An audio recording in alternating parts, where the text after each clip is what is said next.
سلام دوستان، وقتتون بخیر باشه. ما اینجا قرار مسیری رو کنار هم آغاز کنیم برای مطالعه هدفمند در میان آثار ارزشمند. من اینجا قرار خلاصه داستان خدمتتون بگم. امیدوارم اینقدر خوشتون بیاد و لذت ببرین که انگیزه‌ای بشه برای مطالعه کامل اون آثار.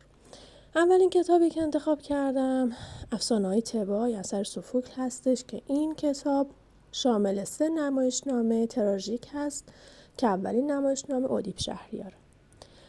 داستان به این گونه آغاز میشه. خاندان لابداستیدها همگی به علت نافرمانی به نفرین خدایان محکوم میشن. هاتفان معابد به لایوس حاکم سرزمین تبای پدر ادیپ گفته بودن که اگر دارای فرزندی بشه اون فرزند بعدها که بزرگ شد پدرش رو میکشه و با مادرش که یوکاسته نام داره ازدواج میکنه. و برای اینکه اونا جلوی وقوع این نفرین رو بگیرن تصمیم میگیرن که بچه دار نشن. اما بنا به خواسته و مکر یوکاسته این اتفاق نمیفته و اونا دارای فرزندی میشن و اون فرزند به دنیا میاد.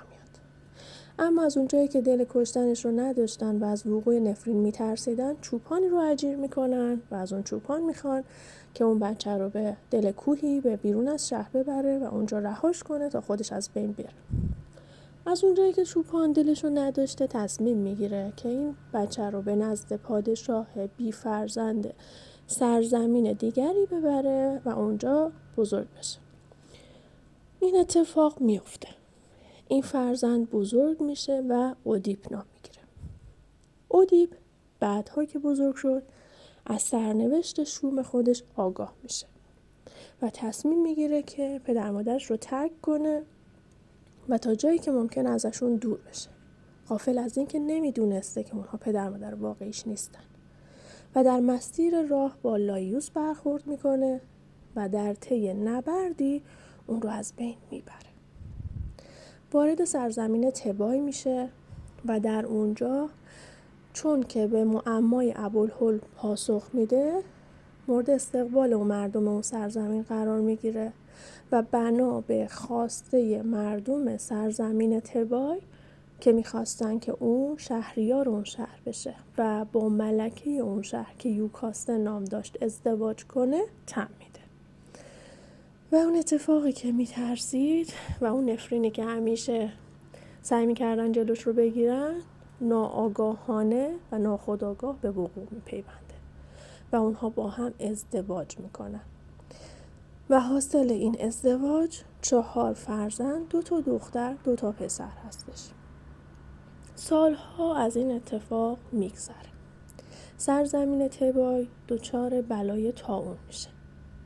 مردم سرزمین تبای برای چاره‌جویی نزد شهریارشون ادیپ میان و ازش میخوان که چاره‌ای بیاندیشه، فکری بکنه. ادیپ دوباره به سمت کس رو میفرسته نزد هاتفان و ازشون راهنمایی میخواد و اونها همگی متفق القول میگن که باید قاتل لایوس پیدا بشه و به سزای عملش برسه و یک عنصر، یک عامل پلیدی تو این شهر زندگی میکنه که افعال پلیدی ازش سر زده و اون باید از بین بره یا از این شهر خارج بشه تا بلا از این سرزمین دور بشه.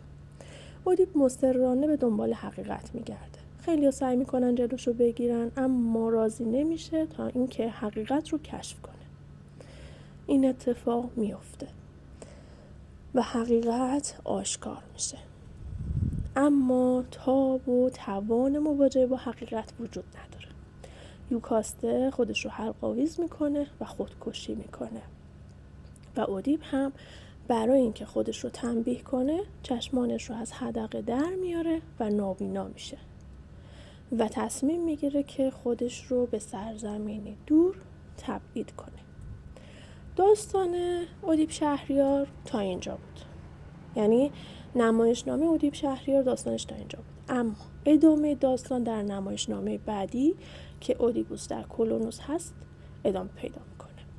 امیدوارم که خوشتون اومده باشه، انقدر جذاب باشه که در پست بعد هم همراهیم کنین و خوشحال میشم که نظرات، انتقادات و پیشنهادتون رو کامنت کنین. ممنونم ازتون.